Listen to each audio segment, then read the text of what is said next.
ខ្ញុំធ្លាប់បានធ្វើអ្វីខុសឬខុស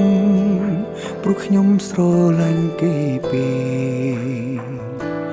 ទើបចុងក្រោយជាខ្ញុំដែលត្រូវហូរទឹកភ្នែកសូម្បីគេ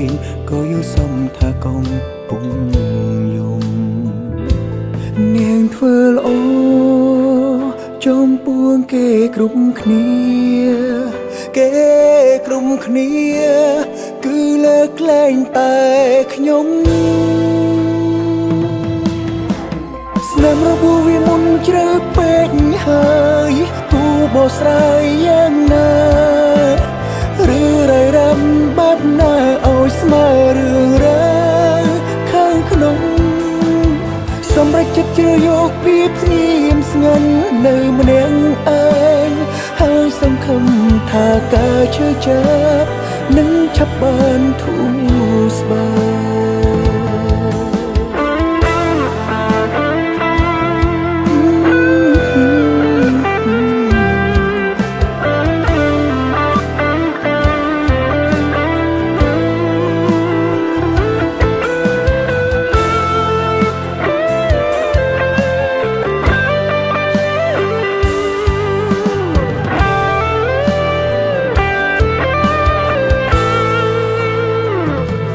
នាងធ្វើល្អ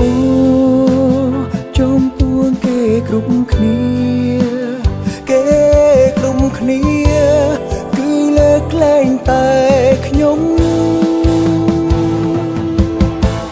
ស្នាមរបួសវាមុនជ្រៅពេកហើយទូបោះស្រាយយ៉ាងណាឬរៃរ៉ាំបែបណាឲ្យស្មើរឿងរ៉ាវខាងក្នុងសម្រេចចិត្តជ្រើសយកភាពស្ងៀមស្ងាត់នៅម្នាក់ឯងហើយសង្ឃឹមថាការឈឺចាប់នឹងឆាប់បានធូរស្បើស្នាមរបួសវាមុនជ្រៅពេកហើយគួរបោះស្រាយយ៉ាងណាឬរៃរ៉ាប់បែបណាឲ្យស្មើរឿងរ៉ាវសម្រេចចិត្តជ្រើសយកភាពស្ងៀមស្ងាត់នៅម្នាក់ឯង